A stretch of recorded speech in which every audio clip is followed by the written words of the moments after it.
Chinese and American Women in a Joy Luck Club, by Amy Tan.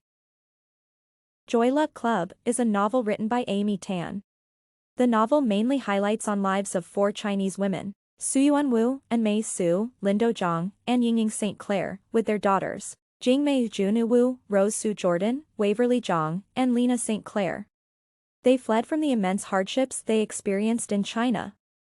These Chinese-American immigrants start making a livelihood from their Joy Luck Club in California. They introduced a traditional Chinese game called mahjong. The game is played for money. The mothers represent the Chinese culture and perspective, while the daughters symbolize American-born women. The life of the women in the novel can be compared to women in the United States in the following perspectives. First, the mothers and daughters in a Joy Luck Club have a bond that seems to join their flesh and spirit nature as one.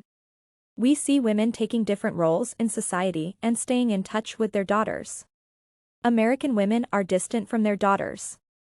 American women have a right to divorce and get high-profile jobs, unlike the obedient Chinese women who are subservient to their husbands and seldom challenge authority. We also see how Chinese women differ from American women in the following way. The hopes and dreams of the women are explicitly told in the story of the Swan. It is a metaphorical symbol of America's destiny and dream.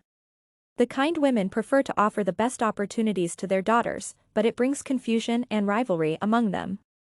The daughters are given a message of hope that they may lose their innocence but not their hope. We see how the mothers want their daughters to be partly assimilated into American culture. For example, Suyuan wishes her daughter to ape the personality of Shirley Temple. The daughters who are born in the state disconnect themselves from the Chinese cultures that are appraised by the Chinese-born women. They both have a problem identifying themselves with a stable culture. In addition, Chinese women view love and marriage as a permanent necessity where women are obliged to submit to their husbands. Marriage doesn't need to be based on love, but a social requirement.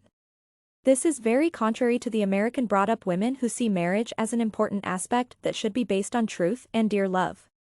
A similar challenge they both face is their hungry quest for true love.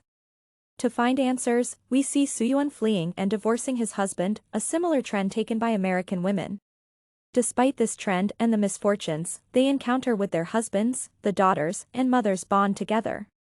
This bond stretches into eternity through special love as they struggle to make ends meet. Lastly, the women differ in the way they converse. Language seems to differentiate between the American brought-up daughters and the Chinese women. It is a barrier that gives a difference in status. When Chinese women speak in mispronounced English, they seem uneducated. This becomes a barrier to conveying messages from them to their daughters. The ideas brought up by the Chinese women in a language that cannot be translated like Chunwang Chihan, disconnect child and mother. We even see some important messages which are not conveyed. The comparison is that the English language spoken by the American woman is seen as superior and fine to be used while the Chinese language is for the mothers. Contrary to this, Jingmei succeeds in her trip with the help of the Chinese language. In conclusion, the four families move from their homeland where there are hostilities and settle in San Francisco to better their lives.